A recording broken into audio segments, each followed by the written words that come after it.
If you've been following my channel for the past few years, you know that I always do a year in review video. This year feels a little different because I had a baby a few months ago. Thinking back on the past 12 months has been a very challenging task. I honestly don't remember much of it, and so I had to resort to looking through my calendar to try to remember what actually happened in the past 12 months. But I still really wanted to make this video because these recap videos really help me to give thanks and to actually get more motivated for the upcoming year. So without further ado, here is my 2022 year in review. High level, if I can just think of one word to summarize the past year, it would be baby. At the start of January, I didn't know I was pregnant. In fact, I was going through fertility treatments and going for frequent ultrasounds. At the end of last year, I was feeling very discouraged. Starting the new year, I wanted to kind of start with a clean slate. I wanted to change my attitude. And so I was trying not to put my hope in becoming pregnant. I actually made a huge list of goals for my business. In particular, I really wanted to get into Reels and TikTok and try getting into more short form content. I also had a lot of product ideas. The year was starting off strong. But mid-January, which is like right now, I found out I was pregnant. This is why I think baby is an appropriate word for this year, because I found out I was pregnant in January. I was pregnant until September, and then September to December was like my 3 months of postpartum, like healing, recovery. Now it's January again, and I finally feel like myself. Pregnancy was rough for me. I actually made a video a few months ago called 10 Things I Never Knew About Birth and Postpartum, and so you can hear all about my experience there. All of 2022, I did not feel like myself, and that's why it was one of the most challenging years for me mentally, spiritually, emotionally, physically, obviously, because my body was changing drastically. But anyway, when I found out I was pregnant, it was really good news. I was really happy. But January, February, March, I had horrible morning sickness, and so I was pretty much out of commission. Things were just very, very quiet in terms of my business. On the days where I did feel a little better, I started drafting out new products. February, I worked on some new notepads and doubled my bookmarks collection. I wanted to try exploring larger notepads. I tested out a new manufacturer and launched these in March. March was exciting in that sense because we had some fresh products and I had been quiet for about 2 months, and so this kind of gave me a boost in sales, and my morning sickness was starting to subside, so I was kind of getting back into a groove for work. April was also very similar. I was getting more active on YouTube, so I was making consistent vlogs at that time, and we were slowly starting to celebrate our pregnancy. It wasn't until May where I fully felt like I was coming out of that dark period of anxiety.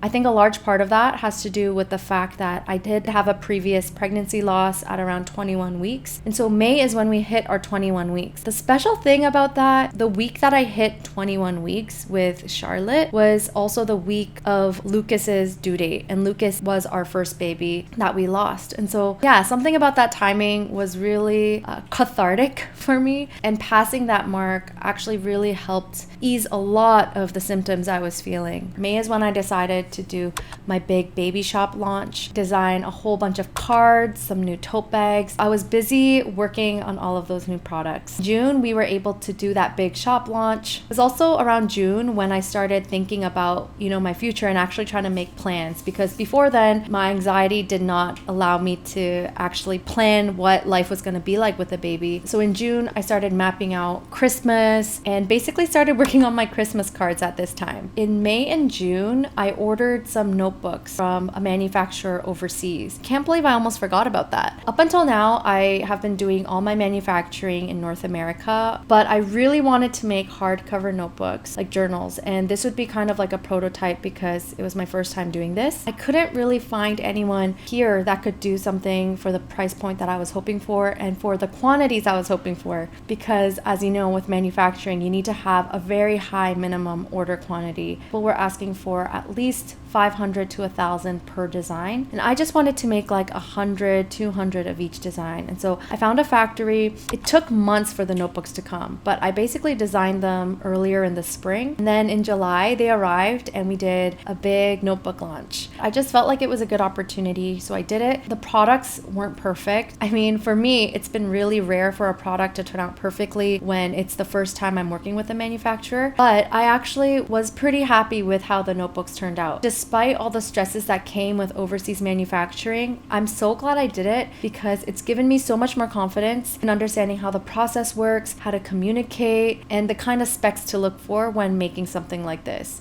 I kept questioning whether or not it was the right time to do something like this, but in hindsight, I think it was a great decision because now moving forward, I can start thinking about planners, expanding my notebook line. There is a lot of possibilities with overseas manufacturing. In July, I launched my notebooks. I printed my Christmas cards. It was just like scrambling to get things ready. In August, it was very hot. I was quite round in August. Before I went on a mini maternity break, I really wanted to do like one big summer sale. And so we did a summer sale. In this sale, we actually sold a lot of car decals, which were part of the baby shop. It actually did a lot better than I thought. So I might actually do a summer sale every year. Summers are usually slower for my shop, and this gave me another surge of income before I took my break. In August, I also stopped doing my custom baby prints. Now, this was one of my most popular products in the shop, but each order would take so much effort because it required some back and forth with the digital drafting, and I also had to do custom calligraphy for each piece. I tried making the listing as semi-custom as possible, automating as much as I could, but because there were still custom pieces to it, was not sustainable for my business moving forward, especially if I wanted to scale this product. I'm currently thinking of a way to continue to offer this while making it easier for myself. September is kind of part 2 of this entire year. My whole world actually changed. Obviously for the good, but yeah, it was also hard. When I think back to this month, I experienced so much of God's grace. Like, it's actually crazy because I don't think I ever experienced so many obvious signs of God providing for us,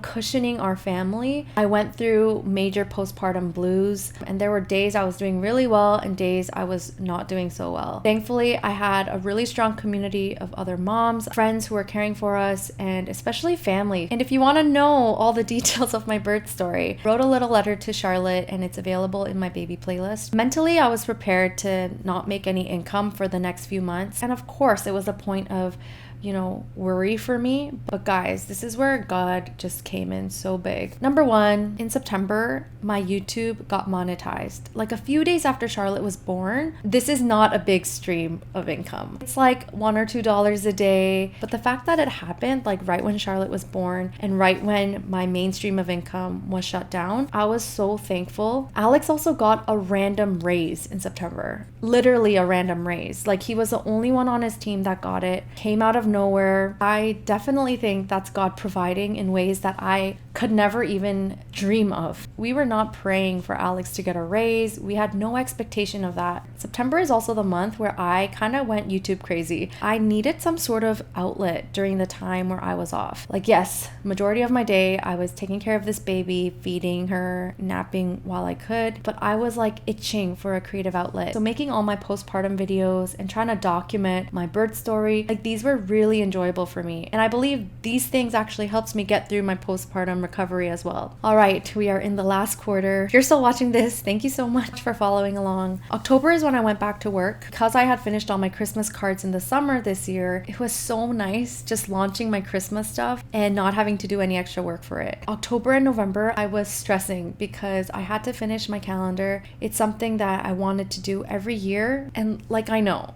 I could have given myself some more grace. Yeah, I had a baby. I probably don't have to do this calendar. No one's gonna be upset if I don't do it. But because it was almost like a tradition that I wanted to carry every year, I just thought that I would really regret if I didn't do it that year. By God's grace, the calendar got done, it got printed, and I was able to launch it at the end of November. In November, I also did my first imperfect sale, which I think is such a good way to get rid of old inventory and inventory that I can't sell on my shop. Next year, I think I'm gonna do it with Black Fridays. It just seems easier to do it that way because I had 2 sales in November and that kind of didn't make sense. And yeah, then it was December. We just really enjoyed December. Work-wise, I was packing a lot of orders, which is always very, very fulfilling. And actually, it's a part of the business I really enjoy doing. I don't think I ever want to fully outsource that. Then the year ended, And now it's January. I cannot believe Charlotte is almost 5 months and that 2022 is done. And I started this year feeling so motivated. I wanted to make goals. I wanted to get back into rhythms, be intentional about how I spend my time. There is no more extra time in a day. Every minute counts. Right now, I am filming this video during Charlotte's hour-long nap, and if I don't finish filming it on time, this video is never gonna get done. So yeah, things might not look perfect. Like I didn't have time to set up my camera, so I'm recording this on my phone. But yeah, I think done is better than perfect. And maybe that's the attitude I'm going into this year with. One big goal that I have for my business this year is to scale my wholesale accounts. I think up until now, I released a lot of new product categories every year, but rather than doing that, I just want to expand the lines that I have and really go deep into wholesale. I've had endless conversations about this with Alex. We think that this is the only way that Sale of Paper is going to become sustainable in the future. I think what that looks like is doing a lot more admin work, reaching out to stores, and a lot less like painting new products. I want to up my photography game this year by zhuzhing up all my listings, working on SEO, stuff like that. In terms of YouTube, I also want to be a lot more consistent. I want to make more regular content. I think being consistent in what I'm doing during a work week would be very nice, especially in the chaos that is my life right now. I hope to continue vlogging this year and hopefully encouraging you along the way. Thank you so much again, and here's to having an awesome 2023. Thanks, guys.